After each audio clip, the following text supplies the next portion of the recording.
So I'm Dan Quine. I'll be talking about the Inyo marble quarries at Mock in California. I've been interested in industrial archaeology for a while. I've written several books and have been enjoying learning about and researching the industrial parts of California. So yes, welcome everyone. I'm going to talk a little bit about the Dolomite quarries at Mock in California near Keeler, and in particular introduce the Inyo Marble Company. That's a view from the quarry. So just to start us off, I'm going to talk a little bit about the location, because it's a very interesting part of the world if you're not familiar with it. That's the Sierra Nevada in the background and the great salt lake of Owens Lake, which we'll mention in a second. But just to orient you, this is California. The Owens Valley, which is where we're going to focus, is a roughly 75-mile long valley that runs from the Mono Lake Basin in the north to the edge of the Mojave Desert. The valley floor is at around 4,000 feet of elevation, and it is the deepest valley in the US, as Mount Whitney stands 10,000 feet higher than the valley floor on the west side.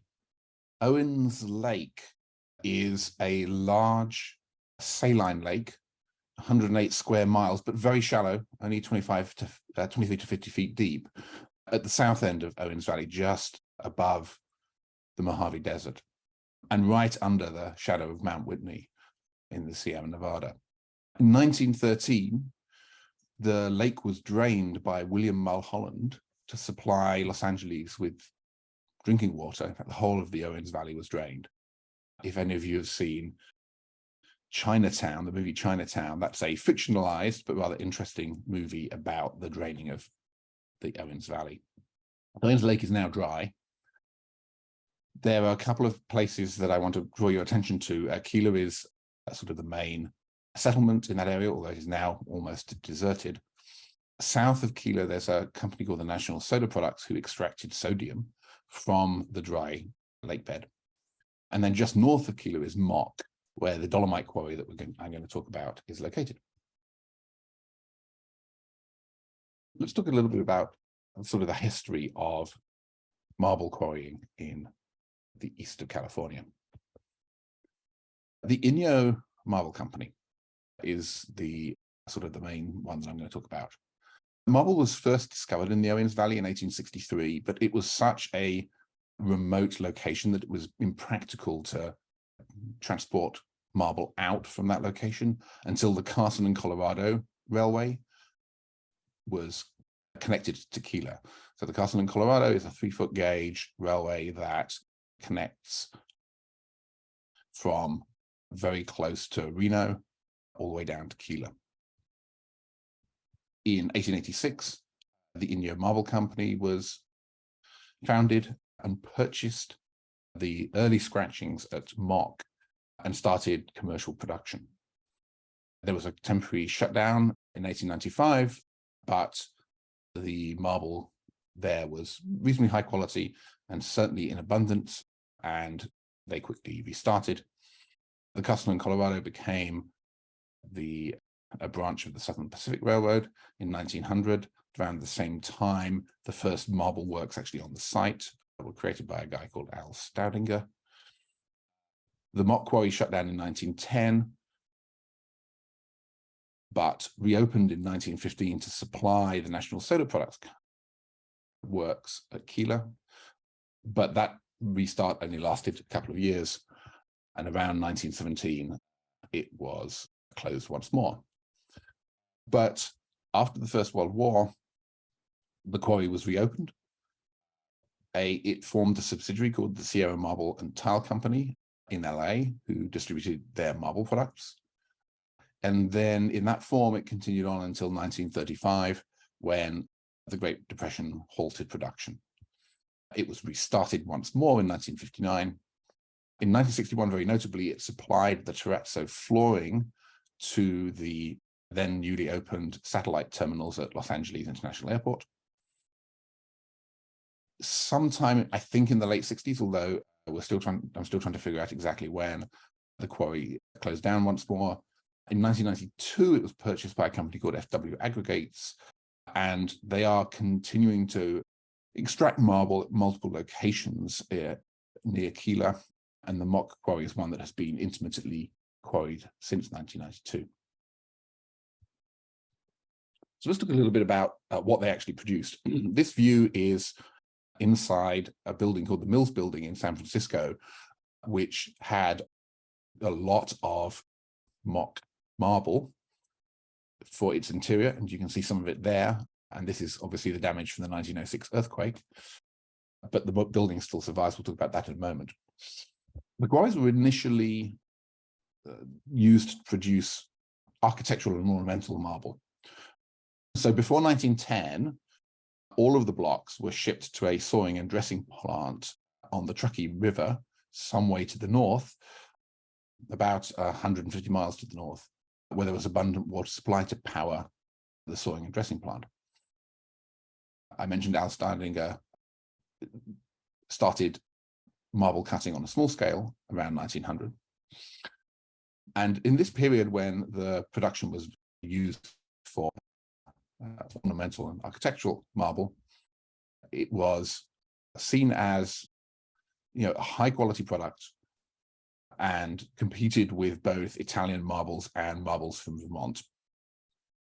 And a lot of building in the West that used marble from the Mock quarries. So this is the Mills Building. In 1890, Darius Mills, who was a wealthy San Francisco banker, decided to build this downtown building and ordered 200 carloads of marble from Inyo, which went to the interior surfaces, and also the first two floors were externally clad in Inyo marble, and you can see them there in the picture. This work was completed in 1892, and this building, despite the 1906 earthquake, still stands. You can go and see Inyo marble in San Francisco to this day. I mentioned Al Steininger. He was the foreman of the marble quarry in the 1890s, and he built a cutting works next to the spur from the Carson and Colorado Railroad into the quarry that operated from around 1900 to around 1910. And we're fortunate that these two rather fascinating photographs, and in fact there's a couple more, have survived, which show him and his colleagues working on these large blocks of marble, cutting them for. Particularly, his works produced a lot for headstones and other memorial work in and around California. The quarry, however, had some fairly significant geological challenges. There is extensive faulting in the area. The Owens Valley is extremely seismically active, and a wide network of faults run through it, and the marble is also heavily folded, which means that it was actually quite expensive to extract the large blocks that you need, particularly for architectural work. I want to talk a little bit about the 1921 revival as well.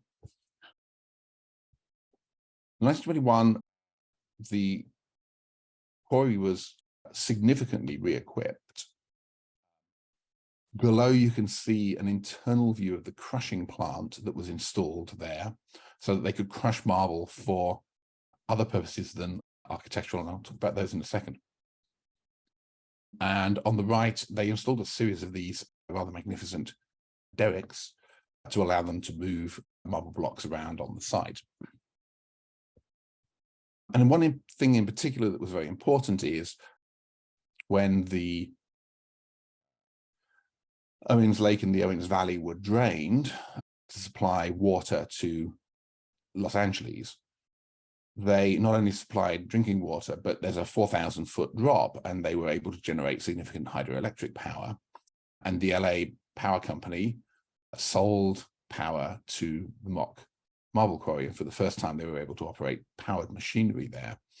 And you can see in the lower picture, this is taken in early 1921, they're actually stringing the power lines across from the hydroelectric supplies into the quarry.